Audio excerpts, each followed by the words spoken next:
Baik, halo Bu, selamat siang. Nah, jadi ini saya akan jelaskan dulu mengenai tampilannya untuk yang penghapusan. Memang kalau di Olsera, di saat sudah melakukan pembelian seperti ini, contohnya saya secara asal aja misalnya sudah melakukan nih transaksi, gini ya. Nah, terus kalau misalnya sudah selesai, kita nanti untuk contohnya ada yang belum terbeli, si, si nih, contohnya ada yang mau ditukarkan atau mungkin mau refund seperti itu kan. Nah, jadi dia memang harus hanya bisa melakukan refund aja, yaitu pengembalian uang ataupun dia nanti hanya untuk bisa fight pemesanan. Berarti dia akan mengembalikan stok, tapi dia tidak akan mengembalikan uang customer. Nah, kok misalnya untuk POS seperti itu aja. Untuk mendelete, contohnya nih kita pilih salah satu ya. Nah, kita pilih salah satu.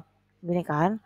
Nah, untuk transaksi ini dia tidak akan bisa dihapuskan, Bu, dari sistem. Dia akan mengurangi laporan. Jadi kan seharusnya laporannya bertambah nih hari ini 45.000, tapi dia tidak akan menambahi laporan 45.000-nya itu.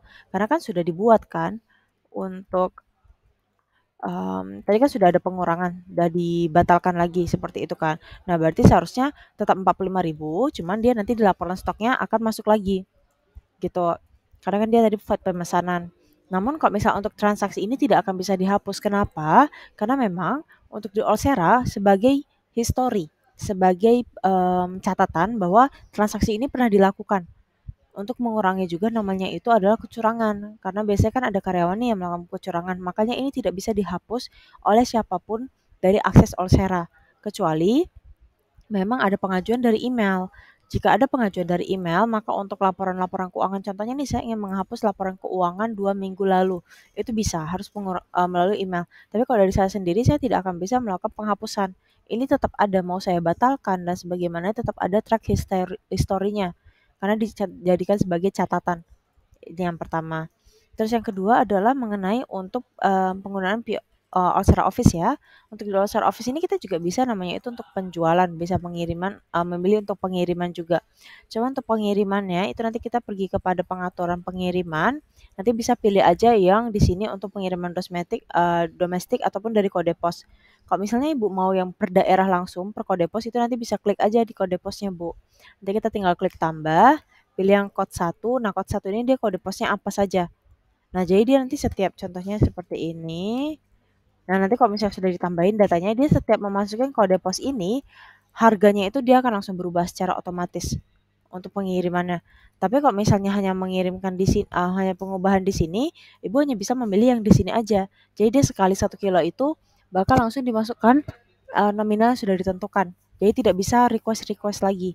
Jadi kalau misalnya Ibu mau langsung, oh saya mau langsung per daerah nih, bisa. Ataupun juga kalau misalnya nanti di sini mau diubah, contohnya nih, saya hapus-hapus dulu.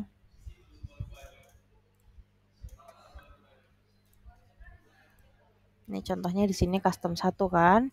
Nah, nanti bisa diubah untuk penarikan tarifnya. Nah, ini juga bisa diubah berdasarkan si kode-kode posnya. Untuk si custom 1 ini, kita klik tarif dulu, kita klik tambah.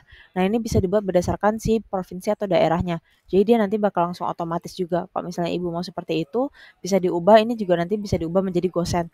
Tapi dia harganya itu akan berubah menjadi otomatis ya, Bu.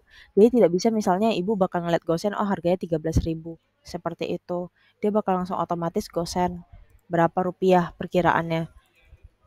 Gitu. Kalau misalnya Ibu mau langsung yang dari biaya pengirimannya saja, Ibu jadikan produk saja, Bu. Ibu jadiin produk. Ini saya jelaskan dulu. Nanti dibuat pengiriman gosen.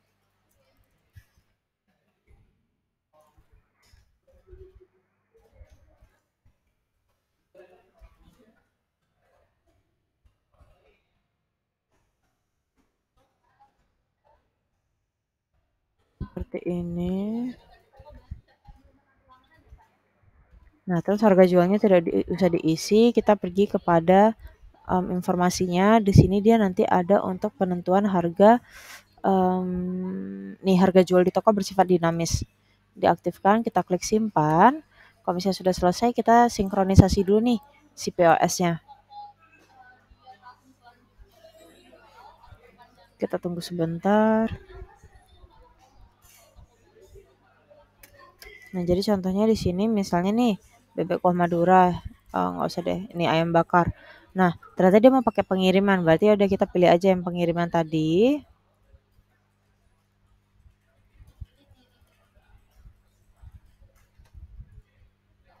Mmm, Terus masuk gosen, habis itu kita klik, baru Ibu nanti bisa membuat lagi harganya berapa, misalnya 21.000. Nah, namun ini secara manual udah bisa diubah-ubah untuk harganya ya, Bu. Ini nih kita ubah di sini. Nah, dia nanti akan menambahin di sini. Jadi bakal terhitung di sini. Kalau misalnya Ibu mau seperti ini bisa, atau juga nanti kalau misalnya Ibu juga nanti mau yang satu persatu itu juga bisa, yang dari pengiriman secara otomatis di sini. Jadi balik lagi ke Ibu. Kalau misalnya Ibu mungkin mau menggunakan Alsera Office secara menyeluruh itu juga bisa. Nanti berarti untuk POS-nya tidak usah digunakan, Ibu full menggunakan si Alsera Office-nya aja karena kan memang ini lebih terpusat untuk Office-nya seperti itu. Jadi mungkin bisa di testing atau diuji coba lagi. Nanti kalau kurang jelas bisa tanyakan saya kembali ya Bu. Terima kasih.